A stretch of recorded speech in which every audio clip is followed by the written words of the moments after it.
Hello and welcome to MAT for Me, Muscle Activation Techniques for the Human Body.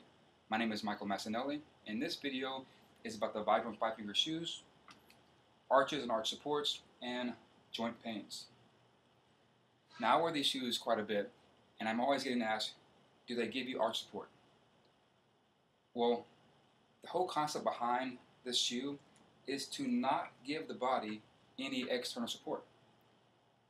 And contrary to popular belief, we do not need to have a good external arch support if the body is working properly.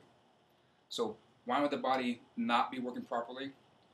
Well, if you put a cast on any part of the body for any amount of time, what do you think is going to happen to the muscles underneath the cast? They are going to get weaker. Now, do you think it's because the cast itself has some kind of muscle shrinking chemical in it? Or could it be that the muscles have just atrophied because they were not working? The body responds to exactly what you do or do not do to it. If it's not getting enough resistance, it will get weaker. If it's getting proper progressive resistance, it will adapt and get stronger.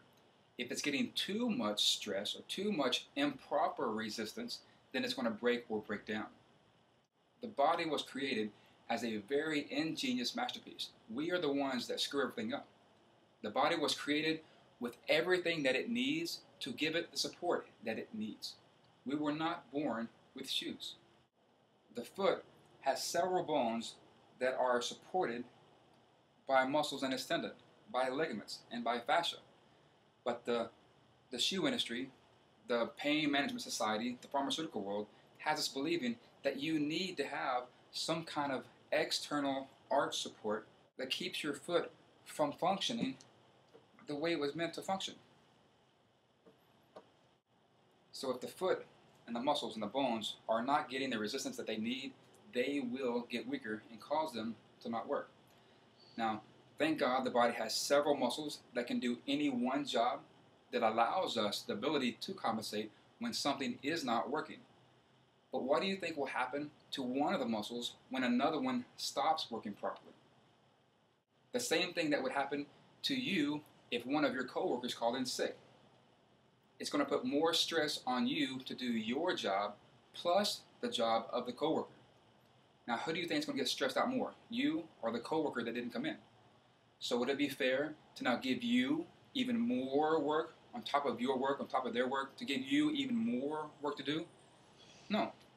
Once the non-worker starts working again, you don't have to feel or have to be so stressed out.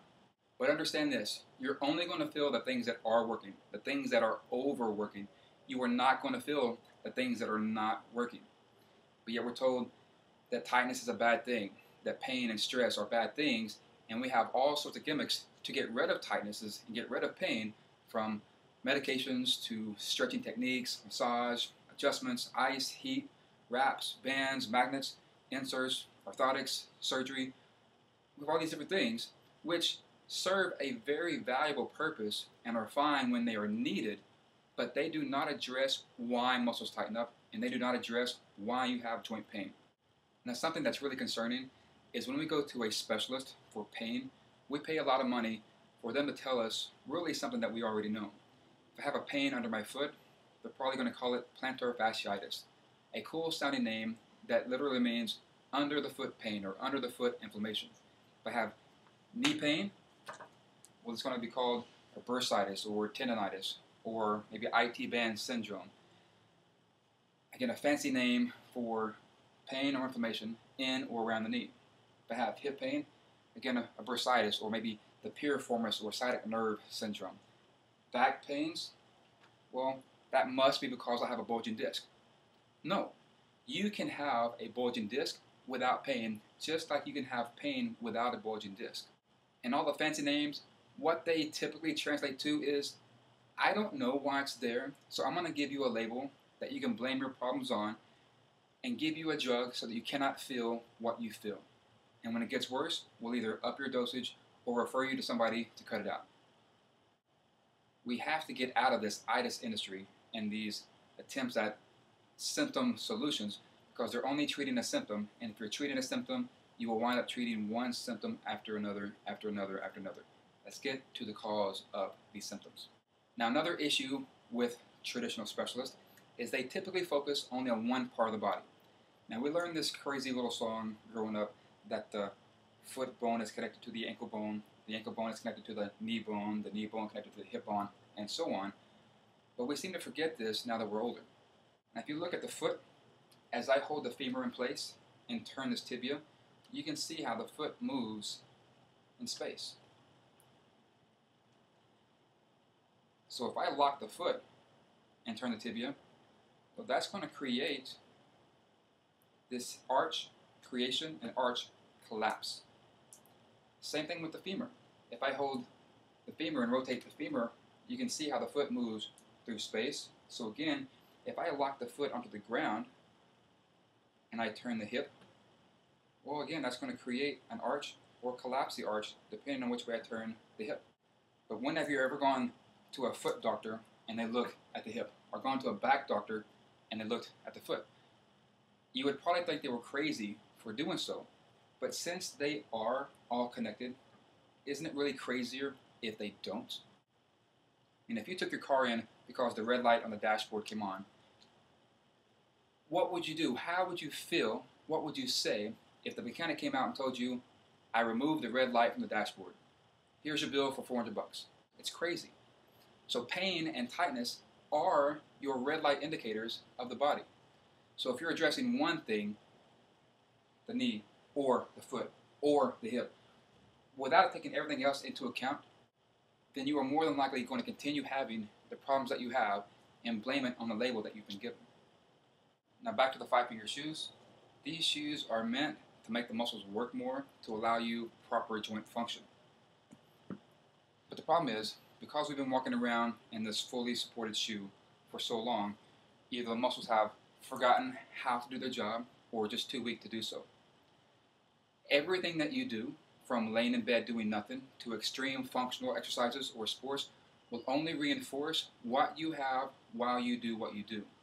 If a muscle is not getting the signal to contract, then no matter what functional exercise, what isolated exercise that you do, it will only reinforce the muscles that are working to create the motion that you're looking for. Just because you're doing some chest press looking exercise doesn't mean the pecs are doing their job. Just because you're doing a squat or a leg press does not mean that the quads or the glutes are working. Or even if you're doing an isolated quad extension exercise, it doesn't mean that the VMO is working, or at least working properly. We've gotten so used to following generic exercise rules that really fit no one well, and just kind of going through the motion or watching skin move, that we've neglected or forgotten about this very real skeleton that gets beat up if you're not following the laws of this body, of this structure, within the laws of physics in this universe. Now, going from doing everything in a fully supported shoe to doing everything in a non-supportive shoe is not a good idea. There needs to be some transition period, whether it's going from a full supportive shoe to a less supportive shoe to a lesser supportive shoe, eventually to a non-supportive shoe, which is ideal. We're having a progressive time system, spending short amount of time non-supported, and then building up the duration over a period of time. There really also should be a body mechanics tune-up, going through and making sure that all the muscles that control your arch, or any joint for that matter, are doing their job and doing it properly. That's where MAT comes into play. Muscle activation techniques. Checking for muscles that are not working that lead to your joint pains and or muscle tightness. So a quick recap.